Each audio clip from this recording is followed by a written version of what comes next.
Welcome to Bible study at Greenfield Hill Congregational Church. We're studying the Gospel of John, and today we're in the second chapter, which begins with a marvelous story of Jesus and his disciples being invited to a wedding. And during the course of the reception, it runs out of wine. Jesus' mother, Mary, comes up to him and says, in effect, fix it, which he does by turning water into wine. A couple of years ago, I wrote a book, a collection of short stories, and the title story is indeed Water into Wine. And the cover art is this wonderful painting by Megan Brown, who is one of our artists in residence here at our church. And I think she captures just beautifully the wonder and the miracle of that day when Jesus turned the water into wine. In my short story, I retell that story with just a little bit of a twist. Some years ago, I had the privilege of hearing a great Anglican evangelical pastor preach, and he was preaching on the Gospels, and during the course of his sermon, he held up his Bible and he said to the congregation, do you see the Gospels?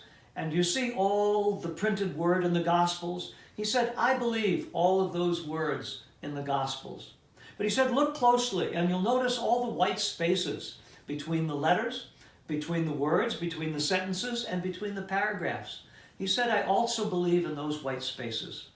So I think you'll see that my short story is a faithful retelling of Jesus' miracle of turning the water into wine, but it also includes some of those white spaces. I turned water into wine. Why? Because I was asked.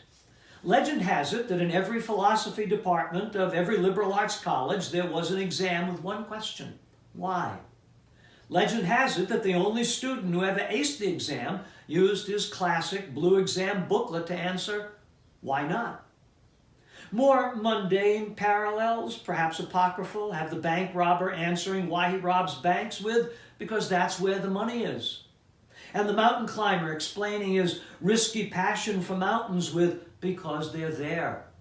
Or Freud, who said sometimes a cigar is just a cigar. Why do people want deep, complex, oblique, shrouded in mystery puzzles, something to ponder? And sometimes the obvious says it all. I turned water into wine. Why? Because I was asked. I heard a preacher twist himself into knots to explain this breach of Georgia protocol, proclaiming it was unfermented grape juice. Sure. An Israeli wedding ran out of kosher Chianti and I replaced it with Welch's grape juice and everybody was happy. Please, I'm at a village wedding. Take it at face value. Sometimes a cigar is just a cigar and wine, well, it's just wine. A wedding day for these two families joining together is the culmination of a lifelong dream, a little maternal plotting around the village well, some divine intervention. For the two kids, this really is the biggest day of their lives, not just of their young lives, but of their whole lives. They are king and queen for a day. I've been to weddings where crowns are actually placed on the couple's heads and they sit on thrones. And for little Cana, it really was a big deal. This was not a wedding where the mother of the bride sits down with a budget and comes up with a guest list acceptable to both family and pares it down to size and picks out a venue 12 months in advance, does a little tasting, books the church, then starts worrying about the big issues, wedding dress and color scheme. This was bigger. Cana might be nowhere to you, but to them it was the center of the universe. And on this wedding day, the universe watched. First, everybody was invited. Second, everybody came. There was nothing else going on. There was no Cana Little League, no Cana Country Club, no Cana Theater, no Cana Walmart on the edge of town, nothing to distract anyone. No iPhones to put down, TV to turn off, shopping to do. That day was wedding day, all day for everyone. I didn't want to go. My mother made me. Jesus, that's embarrassing to say, but it's true. And I'm allowed to say Jesus, right? I know I'm not to take the Lord's name in vain, but it is my name. You're still getting used to the idea that I made sure everyone had plenty of wine and now I've broken the third commandment. I apologize. But yes, my mother made me go. Like the cigar just being a cigar, sometimes a son, is just a son. And every son knows that, and every mother reminds every son of that. You don't have to be a mama's boy all the time to be a mama's boy some of the time. You wonder about our family dynamics? If dysfunctional describes a family that does not function in expected ways, then your Holy Family was dysfunctional. Our functionality, our family dynamic, let's face it, is the result of, ta-da, the virgin birth. What? You don't believe in the virgin birth? Well, my parents believed it, and that is how they function. In our house, something magical happened. Not on Christmas Eve, but way before. A miracle, a mystery, a God-ordained, God-begun gestation that brought me into being. Now, I know the words that you folks toss around at Christmas. Incarnation, God made flesh. Emmanuel, God with us. Virgin birth, my dad on the sidelines. Do I believe it? There isn't a kid anywhere who wants to imagine his parents' sex life or lack thereof. You just don't go there. That makes for a lot of immaculate conceptions. But I'm humoring you. You want to know if I believe in the honest-to-goodness virgin birth, that God's Spirit took over the biology of my mother and gave life to someone fully God and fully human. Me? Yes, I believe it. All my life, a mist hung over our family. Now, I don't want to use words like cloud or shroud. You'll read too much into that, and this whole story is about reading too much into something. There was an aura around our family. Is that too new agey for you, or old agey? No, we didn't walk around with halos over our heads like the medieval paintings have it. It is something we felt, not so much a covering as a hovering. Add to that the hints and whispers and what I heard and overheard, and I got the picture. Believe me, when my mother told me, "Your father wants you to," or "Your father wouldn't be happy about," I knew which one was Joseph and which one wasn't. It was intuition. We never had a family conference with Joseph clearing his throat and with gravitas saying, "We need to talk, son." No, not about that. Well, maybe it is a little bit, but that's not the point. How about if I begin at the beginning and you don't interrupt? I didn't interrupt because we never did have the talk. We had stories. Your basic Sunday school Christmas pageant minus the chronology and the drama. Just stories. This one about shepherds, that one about the wise man, another about Bethlehem. One day, some friends and I were playing soldier, and one of the older boys started slashing the air with his stick sword, pretending to be Herod's soldiers killing the babies in Bethlehem, he bragged. Other kids provided background noise, stomping feet, shouts, screams, groans, orders, wailing.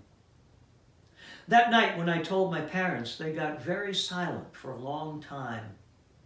Finally, my mother said, "Yes, we had a bad king. Eat, you need your strength." The same thing she always said to change the subject if the story started to add up. Star over Bethlehem. Gee, the weather is good for the crops this year. My behavior on the family trip to Jerusalem. New order for furniture for the carpentry shop. Crucifixions are up this year. The fish are biting in Galilee this year. The rabbi said the Messiah is coming. Spring is coming. Stories to interrupt stories. The wine. Yes, back to the wine. Holy Family, notwithstanding, halo effect, miracle talk, God inordinately close notwithstanding, we were still mother and son. And mother was invited to the wedding. I never caught why, relative of a relative, I was told, let's face it, on a wedding day, everybody is a cousin. Why I was dragged along probably has to do with a mother's pride. In my mind, I was a nobody, but on the verge of something. Now, if you promise not to misunderstand, it seems I was on the verge of being a holy man, a prophet, a guru, if you will. Some called me rabbi, which means teacher, and I liked that, teacher. People definitely did listen to me. I had a following. It is uncomfortable for me to talk that way, but I'm trying to give you an idea of how I ended up in Cana. My mother had married a country carpenter. Now her son had become a popular religious figure. People hang on his every word. He's a topic of conversation, a person of interest, an object of gossip. I was a bold-faced name in a small-town newspaper, and my mother was going to present me. It was a command performance. She commanded and I performed. It felt that way even before the wine. The wedding was wonderful. The bride was lovely, the groom was proud, the tent was packed, the food was bountiful, people were happy, and I was unobtrusive.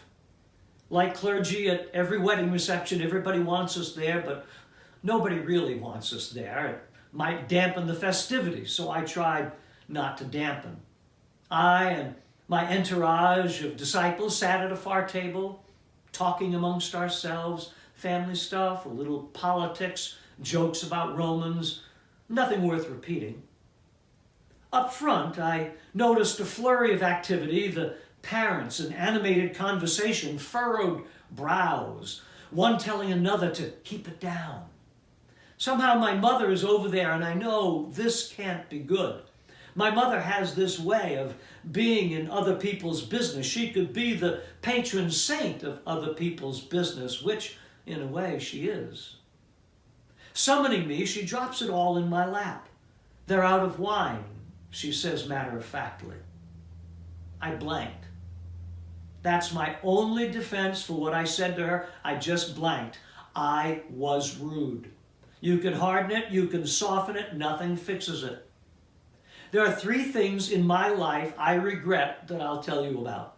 Snapping at my mother, later on calling a foreign woman a dog, and at the end, cursing a fig tree. All 3 inexcusable. As they teach young soldiers when they mess up, the only response is, no excuse, sir. Amen to that.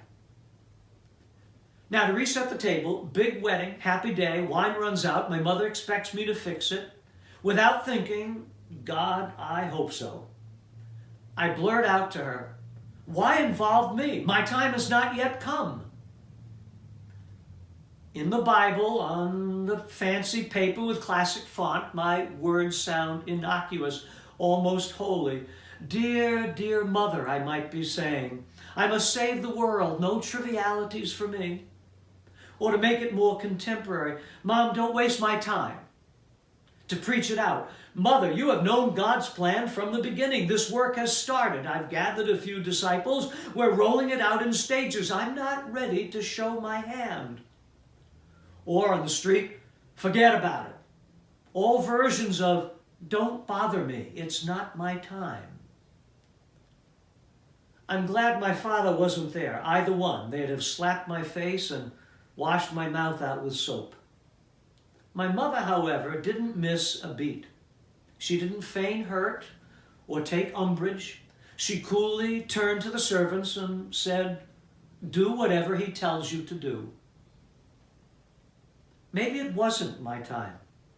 Maybe it was her time, or the couple's time, and the village's time. All I know is that my mother was ready, and maybe she did know God's time better than I. The rest of the story is fairly famous and mostly misses the point. There were some stone jars nearby. I tell the servants to fill them with water. The maitre d' of the wedding tastes it, and he's so impressed that he grabs the groom in a proud embrace and he offers this social commentary. Most folks serve the good stuff early in the reception, he says.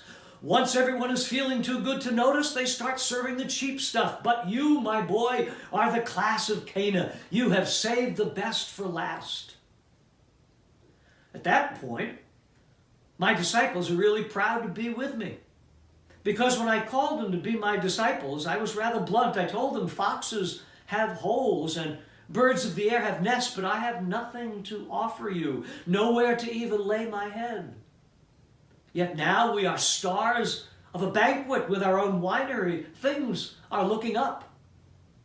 Later, my mother caught my eye, nodded her head ever so subtly with a hint of a smile.